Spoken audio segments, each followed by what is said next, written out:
All right, Saagar, what's on your radar? Well, I know there's a lot going on. New COVID strain, Georgia elections, election certification that's going to happen today and tonight, protests. But one of the things I actually like to do in really crazy, tumultuous times like this, for all of you, is to give you actually a break from the insanity of cable and the feeling like you're drowning, and instead highlight an important story which shows macro political trends which are immensely important to our future and not being covered elsewhere.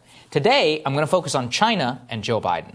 The thing that I warned repeatedly here about Biden's election to the presidency is that his 30-year commitment to the neoliberal project of fake free trade with China while shipping American jobs overseas and empowering Wall Street to destroy us would perhaps be the greatest consequence of his presidency. He has talked tough, but on every single major national security post so far has simply reappointed the Obama administration ghouls who presided over the final phase of selling our country out. On an actual policy level, there is no reason currently that the Biden administration will approach China differently beyond rhetoric, and the way I know that is because he hasn't even officially been sworn into office yet, and the European Union, Wall Street, and the media are already sucking up to China to make more money because they know they will face no consequences from Biden if they do so. First data point is the most striking. It's disgusting. It shows who has the real power in America. The New York Stock Exchange, whose CEO is Kelly Loeffler's husband, by the way, announced late Monday they would no longer comply with a U.S. government executive order to delist 3 Chinese companies. I know this can sound complicated, but it's pretty simple. Recently, the administration signed an order which imposed restrictions on firms that have been identified as affiliates of the Chinese military. Seems pretty reasonable to say, hey, if you're a Chinese company masquerading as a front for the Chinese military, you probably shouldn't have access to U.S. markets. More importantly, the U.S. government shouldn't allow you to facilitate funding in our markets, right? Can't see a reason to oppose that one.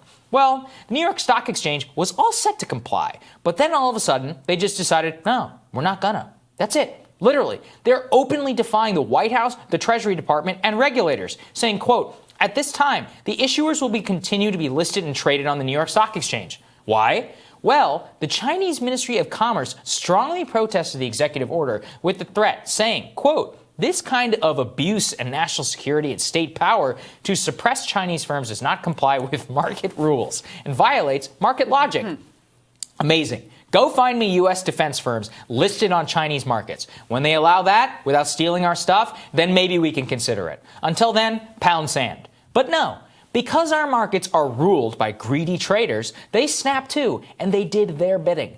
The scary part is this. There is no way in hell that the New York Stock Exchange would have done this if they did not think the incoming administration wouldn't either repeal the order or issue them some type of fake exemption. It is here where I start to really despair for the state of the country. If we are so weak we cannot get Wall Street not to do business with our enemy's military, then how the hell are we supposed to actually do anything on firms related to non-national security concerns? And I despair because it seems clear to me that something like this does not happen without some inside knowledge somewhere that such a blatant and utter disregard for the government of the United States does not come with at least some assurances from somewhere. That's just here. The other item was one that went very little noticed in the U.S. media, was major news across the Atlantic. The European Union and China came to a major investment deal right before the new year, which will pour hundreds of billions of dollars of euros directly into China. But the most interesting part is this. According to NPR's report, the Chinese government went into, quote, overdrive. Why? Well, the reporting notes that the Biden team asked the European Union to hold up on the deal and that the EU just didn't listen because they know with certainty that Biden's globalism and his love affair for Angela Merkel and constant upbraiding of Trump for tariffs on the European Union means that when it comes down to it, the administration won't do anything to actually stop the deal or punish the Europeans in any way. In case you're wondering, this is exactly what the last 20 years have looked like. Obama and Clinton and Bush pleading with Europe to do more on China and national defense while they sell us and their own citizens out by opening their borders and begging before the Chinese with zero cost to their relationship with the United States. On Wall Street, they're going gangbusters, groveling to Xi Jinping and Chinese companies to list themselves on U.S. stock exchanges so that they can reap higher and higher profits. Here's the worst part. There's no media around to even cover any of this. Our media is corrupted by two potent and destructive forces. The first is woke identitarianism that infects every higher institution in American life. And the other is, of course, corporate greed. But those two things together, you get woke capital. But in media, it's worse. You get woke propaganda. That's what we saw yesterday, literally from the New York Times Asia columnist. They're not making this up. She writes, quote, "In a topsy-turvy pandemic world, China offers its version of freedom." What? The premise of this article, and yes, I'm serious, is that, quote, "Citizens of China don't have freedom of speech, freedom of worship, or freedom from fear, but they have the freedom to move around and lead a normal day-to-day life." So because China was able to use its authoritarian grip on the state and lock its own people indoors voluntarily, restrict travel, and monitor them 24/7, they are more free than us over here, who obviously have not handled COVID well. Well, that sure is an endorsement of freedom if I've ever heard one. But more to the point is that such a viewpoint is actually considered mainstream and not really objectionable within the highest institutions of the American press. The more we accelerate towards the Biden era, the more the old heuristics are coming back to life. Those old heuristics mean Wall Street selling us out, a White House that doesn't care and won't do anything to them or to our fake European partners, and a media which is going to go right back to sleep.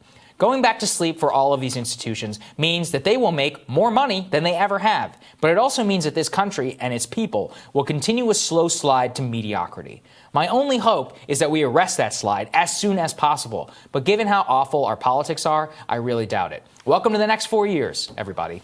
That New York Stock Exchange, I know this is outside of the... No, it's crazy, But it is crazy. I mean, empiric, you're like, okay... So you have the largest, maybe it's second to the NASDAQ, I don't know. But like one of the largest exchanges in the United States, in the world for stocks. And they are openly putting a middle finger up to the United States government being like, no, we're China.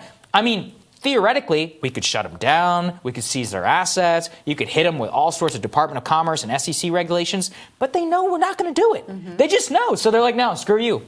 Screw you. I mean, by letter of the law, we can literally take their money if we wanted to. And they're like, no. They feel so confident in their position. Yeah. Not only that Trump and his bullshit won't do anything, which is true, and second, that the Biden team will do nothing. That's what I was going to say. It's really a statement on both the Trump administration. Yeah. He's still in office. He could still do something. And the incoming Biden administration, and they're just like, nah, we're going to do it anyway. Yeah. I mean, look, the bottom line is greed is good as destroying us. Like, the Chinese have weaponized our own fealty to the bottom line and profits and shareholder value over absolutely everything else. Like, they have very effectively weaponized that. That op-ed or the article that you have to tell me, because I didn't actually read the whole thing. But when they're like, citizens of China can move around, which citizens are they talking about? Right. Because if you're part of the Uyghur Muslim minority, that is someone who is right now in a concentration camp. Or ask the Hong Kong. There was the largest roundup of Hong Kong Democratic activists literally last night under the new national security law. So did they talk about that in the article? Is that like the center of their focus here? Whose freedom are they talking? I mean, that just to me is like totally insane that that's the perspective that you would put on the pages of the most prestigious newspaper in the country and maybe in the world. But yeah, I think that's what it's really all about. It's not even just specifically, to Trump or to Biden. They feel emboldened by the fact that over decades, there's been a concerted attempt to make the profit margin the center of every American value, where it's the only thing that matters. It's the only value we care about. That's why our healthcare system is messed up. That's why this town is so corrupt. That's why you have this massive inequality. And it's also why China feels emboldened, and large companies that profit from their relationship with China feel emboldened to make. In a way, I'm jealous of them, that they've read us so well that they're able to so blatantly just manipulate, invade our markets, like all this other stuff. And we just sit back and take it. I mean, that's the greatest mark of whenever you know your enemy. When they invite you in their doors, then they pay you in order to steal their stuff. That's actually what's happening currently right now. And that European part this is another key part of Biden, which is they read him so well, because Biden has no overarching foreign policy goal.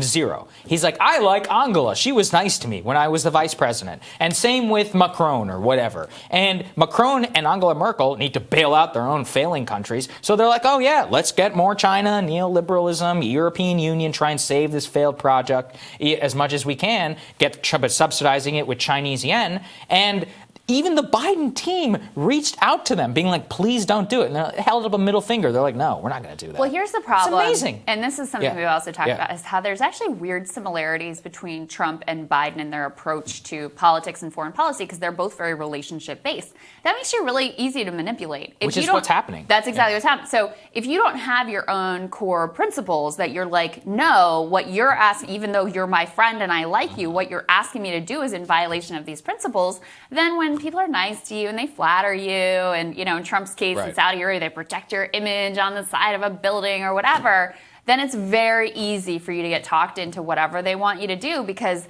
they're acting out of a principle or an ideology or ultimately a goal, and then so you end up getting rolled every time. Yeah, that's exactly what's going to happen. I guarantee you, let's see if I'm wrong. Let's mark my words. First foreign leader call between Biden and one will be Angela Merkel. I'm going to call it right here. Let's see how that works out. Will he raise this? Don't think so. All right, Team Rising is going to join us and talk more about those Georgia election results. That's when Rising returns.